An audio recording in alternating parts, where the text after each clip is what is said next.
Welcome back to One Comic Book a Day, where we're finishing with Superman 78 and the final story, The Girls in Superman's Life. This is the first appearance in the main Superman comic of Lana Lang, his Superboy comic love interest. She is all grown up now and wants to work for the Daily Planet as a reporter who gives a small town perspective to the news. I'm not exactly sure why a big city newspaper like Metropolis exactly needs that, but it might be at least different from what they're usually reporting.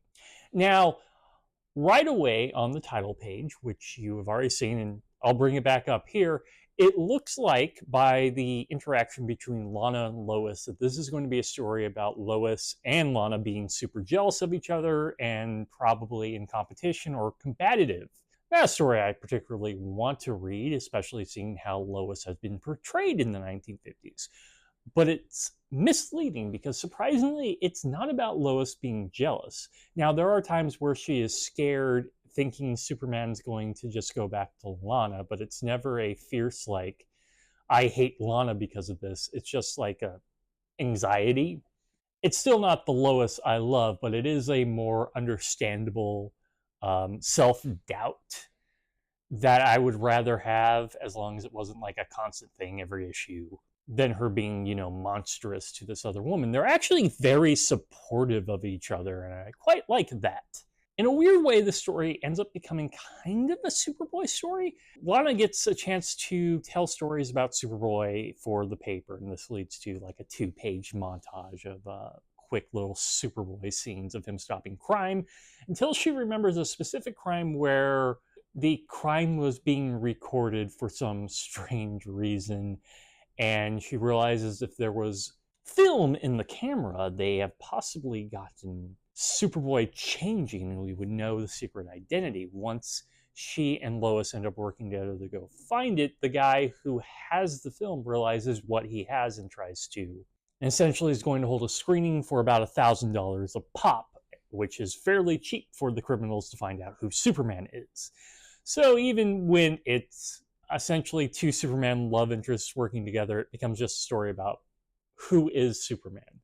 Honestly, I don't think Lois, especially like later Lois or earlier Lois, cares all that much. Like, does it really matter who Superman really is? You're just in love with Superman. That's what you're in love with. It doesn't matter who he pretends, or pretends is a little too strong, because Clark Kent is also a facet of his personality. The true, and let's say this third person is Kal-El, just to make it easier to distinct the three. Superman is sort of with no fear. Superman's still in Act 2, which is what Kill Bill Volume 2 speech at the end about Superman fails to recognize. Superman's not the true Clark either. Clark has doubts and fears and is, actually pretty human due to how he was raised. He is a very human superhero who can do inhuman things. And that person comes out when he's talking to his parents or when him and Lois are finally together. There is a real true person there that is both qualities of Superman and Clark Kent. But I got way off topic there. Clark Superman figures out what's happening and goes about it the most crazy way he possibly can, the most extra way he possibly can, where he films a new scene and then cuts it into the film and puts it in there so there is no revealing of the secret identity. And as the criminals get mad, he smashes through the wall just like he does in the new recording he did. I don't know if that was on purpose or not. I think it was, but I can't give them that much credit. I don't trust them that it was planned that way and it wasn't just them reusing some art. And though this has been fairly positive, it's not a particularly strong Superman story. At times, it's not even particularly a Superman story. It's a Superboy story, which honestly I should be reading to, but I'll get to it if this ever takes off. As this is just a personal journey with Superman. So I'm sort of just left with, I don't have really strong feelings towards it. It's not bad enough that I am either offended or really dislike it.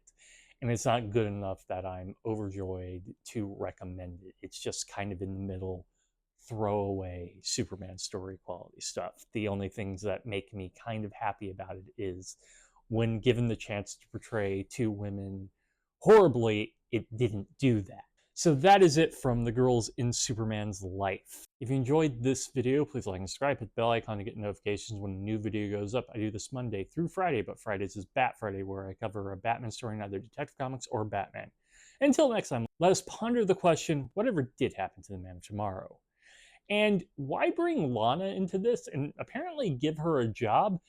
And remember, I am some issues ahead in both Superman and Action right now, and then not have her. She has not been in any of the issues coming up. Okay, have a great day.